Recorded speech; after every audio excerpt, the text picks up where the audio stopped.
Assalamu alaikum everyone. My name is Ali. I am your English trainer. This is your second class. आज की class में हम sentence और उसकी classification के बारे में सीखेंगे। जो हमारी पहली क्लास थी उस क्लास में हमने सेंटेंस के बारे में सीखा था कि सेंटेंस क्या होता है। सेंटेंस बेसिकली वर्ड्स का ऐसा मजमूआ होता है, ऐसी बात होती है जिसका आपको कंप्लीट सेंस समझ आ जाए, जिसमें आपको मुकम्मल बात समझ आ जाए, वो एक सेंटेंस है। तो इसके बारे में अगर आपने नहीं पढ़ा या नहीं सुना तो आप मेरी पहली वीडियो को देख लें, आपको सेंटेंस के बारे में कंप्लीट इंफॉर्मेशन मिल जाएगी। आज हम बेसिकली जिस चीज़ को डिस्कस करने वाले हैं वो है सेंटेंस की क्लासिफिकेशन। तो यहाँ पर क्लासिफिकेशन को डिस्कस करने से पहले मैं आपको ये बताना चाहता हूँ कि आपके ज़हन में सवाल पैदा होगा कि आपने सेंटेंस की टाइप्स फिर कहाँ पे की। जैसे फॉर एग्जांपल जी सिंपल सेंटेंस है, नेगेटिव सेंटेंस है, इंटरोगेटिव सेंटेंस है, सिंपल सेंटेंस है, कंपाउंड सेंटेंस है, कम्प्लेक्स सेंटेंस है। तो वो बेसिकली सेंटेंस की टाइप्स हैं, वो हम आने वाली वीडियोस के अंदर उसके ऊपर हम कंप्लीट डिस्कशन करेंगे कि सेंटेंस की कितनी टाइप हैं। बेसिकली आपने आज की इस क्लास के अंदर सेंटेंस की क्लासिफिकेशन को समझना है। तो जो सेंटेंस की क्लासिफिकेशन है वो दो तरह से की जा सकती है, एक है विदाउट एक्शन और एक है विद एक्शन। अब विदाउट एक्शन और विद एक्शन की मैं आपको एक मिसाल दूंगा। जैसे मिसाल के तौर पर मैं एक टीचर हूँ, तो इसके अंदर कोई एक्शन का जिक्र नहीं किया गया। अब इसकी सेकंड एग्जांपल ये है कि मैं आपको पढ़ा रहा हूँ, इसके अंदर एक एक्शन का जिक्र किया गया है। तो विदाउट एक्शन ऐसी सेंटेंस होंगे जिसमें किसी काम का जिक्र नहीं होगा, यानी इसके अंदर किसी भी काम को डिस्कस नहीं किया जाएगा। दूसरी जो क्लासिफिकेशन है वो है विद एक्शन, यानी इसके अंदर किसी काम का जिक्र मौजूद होगा। जैसे मैं अभी आपको इस वक्त पढ़ा रहा हूँ, तो पढ़ाना एक एक्शन है, ये एक विद एक्शन सेंटेंस है। मैं एक टीचर हूँ, ये एक विदाउट एक्शन सेंटेंस है। अब जो विदाउट एक्शन है इसकी हम आगे दो सब क्लासिफिकेशन करेंगे। एक को हम बोलेंगे स्टेट ऑफ बीइंग, एक को हम बोलेंगे स्टेट ऑफ पोजेशन। और जो विदाउट एक्शन सेंटेंसेस होते हैं उसके नाम से जाहिर है उसको हम स्टेट ऑफ एक्शन का नाम दे देंगे। अब जो स्टेट ऑफ बीइंग होती है ये बेसिकली हालत होती है,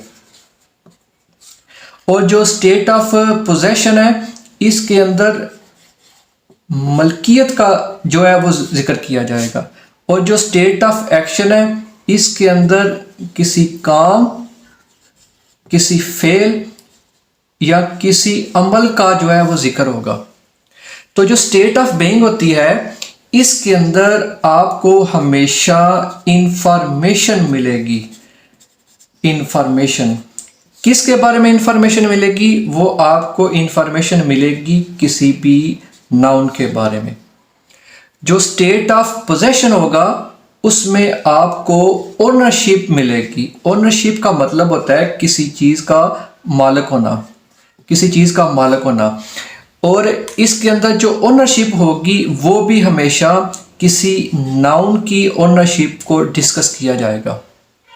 और जो तीसरी चीज़ है उसके अंदर आपको इसके नाम से जाहिर है इसके अंदर किसी भी एक्शन का, किसी भी फेल का, किसी भी अमल का जिक्र होगा। तो ये भी जो एक्शन होगा ये भी किसी नाउन के एक्शन को इसके अंदर डिस्कस किया जाएगा। अब इसकी एक एक एग्जांपल देखते हैं, फिर आपका जो कंसेप्ट है वो मज़ीद क्लियर हो जाएगा। अब मिसाल के तौर पर मैं इधर एक सेंटेंस लिखता हूँ, अली इज़ आ टीचर। अब इस सेंटेंस के अंदर ये जो वर्ड है ये बेसिकली एक नाउन है। इस नाउन के बारे में मैंने क्या किया जी, एक इंफॉर्मेशन दी है कि अली क्या है जी, एक टीचर है। तो अली की जो स्टेट ऑफ बीइंग है वो इस वक्त टीचर की है। अब इसकी एक और एग्जांपल भी हो सकती है कि अली इज़ अ बॉय। तो जो बॉय है वो एक स्टेट ऑफ बीइंग है, यानी अली एक लड़का है। अब स्टेट ऑफ जो पोजेशन है इसके अंदर ओनरशिप यानी किसी चीज़ का मालिक होना ये डिस्कस किया जाता है। अब इसकी एग्जांपल मैं आपको ऐसे दूंगा कि अली हैज़ अ कार।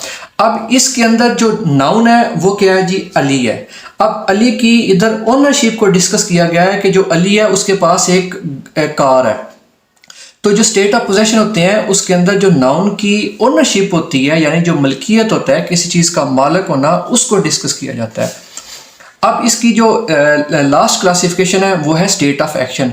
तो स्टेट ऑफ एक्शन के अंदर किसी भी नाउन का जो काम होता है, उसका जो कोई फेल होता है, कोई अमल होता है, उसको डिस्कस किया जाता है। जैसे मैं कहूँगा जी, अली इज